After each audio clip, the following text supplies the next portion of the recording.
कितने दिन मैं भी बना रहा हूँ 2 मिनट में मिल जाएगा।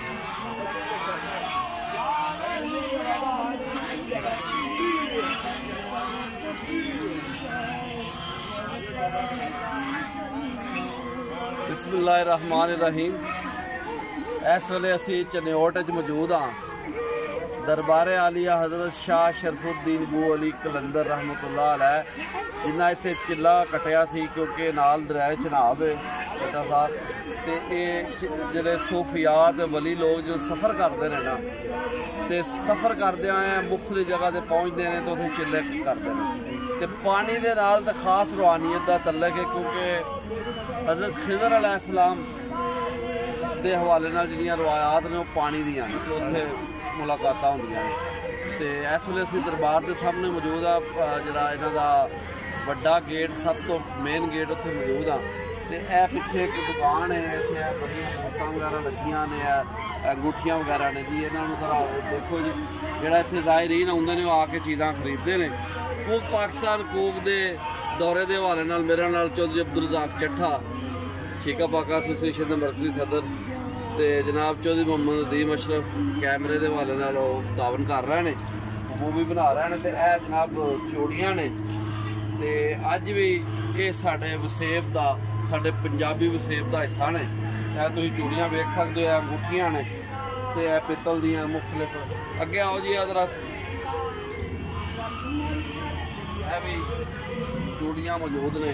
बड़ी पुरानी रीत रवायत जी चूड़ियाँ वाली, शहर शायद हुण घट गई है, मगर ये तुम इहदा मुशाहदा कर सकते हो। तो यह बतखा ने जी जनाब दरबार शरीफ के सामने। चिल्ला गास जो चिल्ला गास सी उन्होंने यादगार के तौर पर बूटा दिया गया। साढ़े कोल दरबार के सामने बुजुर्ग पढ़ रहे हैं, इन्हों की रिकॉर्डिंग करो।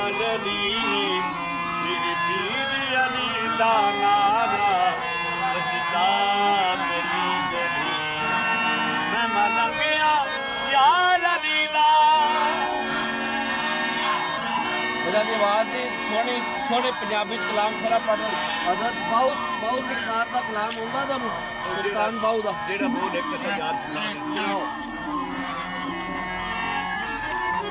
दिल दरिया समुद्रों डूबे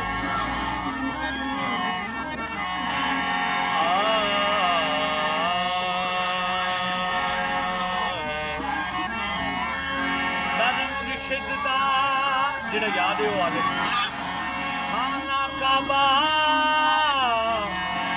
हज जरूरी करिए कटवा रख महबूबा वाला ते चल दुआ रहा मनिए अब्बाहू बेशब्बाहू अब्बाहू बेशब्बाहू एक नजर करनी दी तकबाहू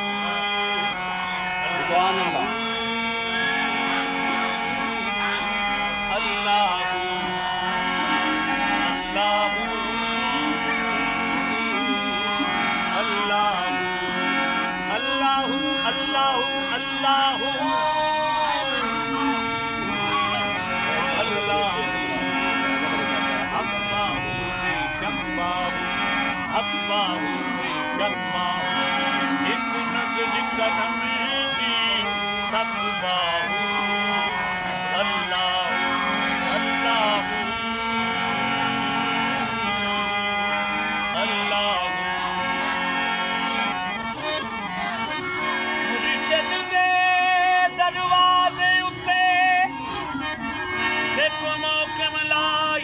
झोंका